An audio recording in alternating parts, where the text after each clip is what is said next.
चित्रकूट धाम बने आगरा के कोठी मीना बाजार मैदान पर स्वामी राम भद्राचार्य जी महाराज के दर्शन के लिए पहुंची प्रदेश की पूर्व मंत्री स्वाति सिंह ने सी न्यूज से अपने निजी जीवन के साथ राजनीतिक कारणों पर भी चर्चा की। उन्होंने योगी मोदी की तारीफ करते हुए प्रदेश के परिवहन मंत्री दयाशंकर सिंह पर भी कटाक्ष किया। स्वाति सिंह ने अपने चिर परिचित अंदाज में कहा कि राजनीतिक महत्वाकांक्षा मेरी नहीं बल्कि दयाशंकर सिंह की है। उन्होंने अपने बच्चों की खातिर अलगाव का ये निर्णय लिया है। आज हम एक ऐसी शख्सियत के साथ हैं जिसके आक्रामक तेवरों पर सवार होकर भाजपा ने सत्ता का सोपान चखा था। हमारे साथ पूर्व मंत्री स्वाति सिंह मौजूद हैं चित्रकूट धाम पर। मैडम, आपका स्वागत है। बहुत बहुत धन्यवाद। लेकिन आज आप किन्हीं दूसरे कारणों से चर्चा में हैं। आपका 22 साल बाद मंत्री के साथ अलगाव हुआ है।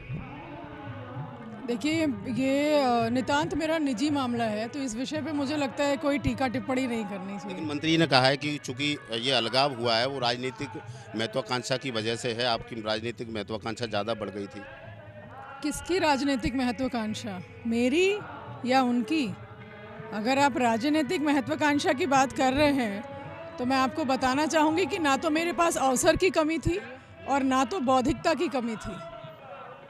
और 1996 से मैं विद्यार्थी परिषद से जुड़ी हुई हूँ, जब मैं स्कूल में थी, और सभी वरिष्ठ लोगों से, मेरे पार्टी के सभी वरिष्ठ लोगों से मेरा संपर्क था। और अगर राजनीतिक महत्वाकांक्षा होती तो शायद मैं उसी समय, जब मेरे पास विद्यार्थी परिषद में प्रदेश सहमंत्री का दायित्व था, तभी मैं आगे बढ़ जाती। लेकिन किन्हीं कारणों मेरी शादी हुई, जिसको कि मैं मीडिया में सुन रही हूँ, आप लोग बार बार प्रेम विवाह बोल रहे हैं। मैं बताना चाहूँगी कि मेरा प्रेम विवाह नहीं था। मेरी शादी अरेंज मैरिज हुई है, कोई प्रेम विवाह नहीं था। किन्हीं कारणों से मेरी शादी हुई उनसे, और बहुत ही विकट परिस्थिति में मैं वहाँ पर रही। तब भी मैंने कभी भी उनका विरोध नहीं किया, मैं उन्हीं परिस्थितियों में रही। और जब मेरी बेटी पर बात आई तो मुझे लगता है कोई भी माँ, चाहे अगर वो भारतीय महिला हो, चाहे किसी भी देश की माँ हो, माँ होती है। और अपनी बेटी के लिए, अपने बच्चे के लिए, क्योंकि मेरी बेटी पर अभद्र टिप्पणी की गई थी और मेरा सामने आना जायज़ था, तो मैं किसी राजनीतिक महत्वाकांक्षा की वजह से मैं सामने नहीं आई थी। मैं अपनी बेटी की लड़ाई लड़ने आई थी और मुझे लगता है हर माँ को आना चाहिए, इसलिए मैं आई थी। मैडम, और राजनीतिक, मेरी पूरी बात भी सुन लीजिए। और मेरे अंदर अगर राजनीतिक महत्वाकांक्षा होती तो दयाशंकर जी को बलिया से भारतीय जनता पार्टी ने टिकट दिया था। उस बलिया की बेटी मैं हूँ, दयाशंकर जी बिहार के हैं। मेरे बच्चों ने मुझसे आग्रह किया कि आप जाइए वहाँ पर और बताइए सच क्या है लोगों को, लेकिन मैं नहीं गई, क्योंकि मेरे अंदर कोई ऐसी महत्वाकांक्षा नहीं है। परिवार मेरे लिए पहले प्रथम था, इसलिए मैंने परिवार के दायित्वों का मैं निर्वहन कर रही थी। मैम, आपने जिस आक्रामक तेवरों के साथ भारतीय जनता पार्टी का एक टेम्पो सेट किया, सरोजनी नगर सीट 3 दशक से भाजपा वहाँ जीती नहीं थी, आपने उनकी झोली में डाली। लेकिन 2022 में जब टिकट आपकी कटी तो आपको कैसा लगा?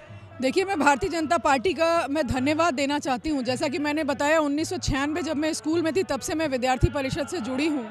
मैं अपनी पार्टी के विचारधारा से मैं इतनी प्रभावित थी कि मैं बहुत छोटे से जुड़ी थी, और आज पार्टी की वजह से ही मैं प्रदेश की महिला मोर्चा की अध्यक्ष बनी, विधायक बनी, मंत्री भी बनी।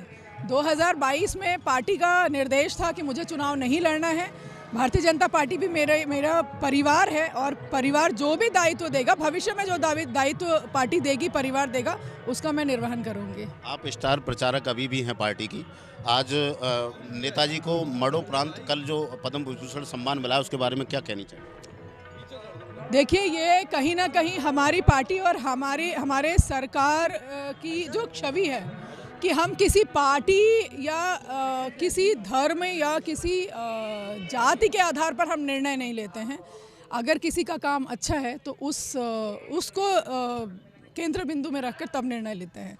तो कहीं ना कहीं जब हमारी पार्टी की एक सोच है सबका साथ सबका विकास, वो धरातल पर उतर कर आ रहा है। और अब मैं भगवान राम के शरण में आई हूँ, तो मुझे लगता है कि अब कोई और बात ना हो। तो मेरा सवाल है, 2022 में प्रियंका जी एज ए महिला उन्होंने कहा लड़की हूँ, लड़ सकती हूँ, ये नारा दिया था। आप उस नारे से कितना इत्तेफाक रखती हैं? देखिए, जब से माननीय प्रधानमंत्री जी ने इस देश की बागडोर को संभाला है और माननीय मुख्यमंत्री जी ने उत्तर प्रदेश की बागडोर को संभाला है, प्रदेश में भी और देश में भी बेटियों की आप स्थिति देख सकते हैं कि कितनी निखर गई हैं बेटियां, कितने आगे बढ़ के काम कर रही हैं। आज हम जब सड़कों पर निकलते हैं तो किसी भी तरह का हमें डर नहीं है। प्रियंका जी को शायद अपना कार्यकाल याद आ रहा होगा कि उस समय बेटियां किस तरीके से दबी कुचली रहती थीं, और मैं प्रियंका गांधी जी को भी याद दिलाऊंगी कि कहीं ना कहीं उनके घर का बेटा जब राजनीति में कारगर नहीं हुआ तब उनके परिवार ने बेटी को आगे किया। अच्छी बात है, वो आए और राजनीति में मुखर होकर, प्रखर होकर काम करें। फायर ब्रांड स्वाति सिंह अपनी भूमिका वर्तमान राजनीतिक परिदृश्य में क्या देखती है? मैं भारतीय जनता पार्टी की कार्यकर्ता हूं और हमारे पार्टी में, संगठन में कार्यकर्ता की अहम भूमिका होती है। माननीय प्रधानमंत्री जी, माननीय मुख्यमंत्री जी, माननीय गृह मंत्री जी, हमारे प्रदेश अध्यक्ष, राष्ट्रीय अध्यक्ष, सभी पहले भारतीय जनता पार्टी के कार्यकर्ता हैं, उसके बाद ही हम कुछ और हैं। धन्यवाद। तो ये वो स्वाति सिंह है जो कभी दयाशंकर सिंह की ढाल बनी थी। आज उनका 22 साल के साथ का अलगाव हो गया है। वे मुखर हैं और वे व्यथित भी हैं, क्योंकि दयाशंकर सिंह ने जो आरोप लगाए हैं कि महज एक राजनीतिक महत्वाकांक्षा के चलते स्वाति सिंह उनसे अलग हुई हैं, उन्होंने इन आरोपों को मिथ्या बताया है और अपनी बात संकेतों में कह दी है कि स्वाति सिंह हैं, वे फिर वापसी जरूर करेंगी।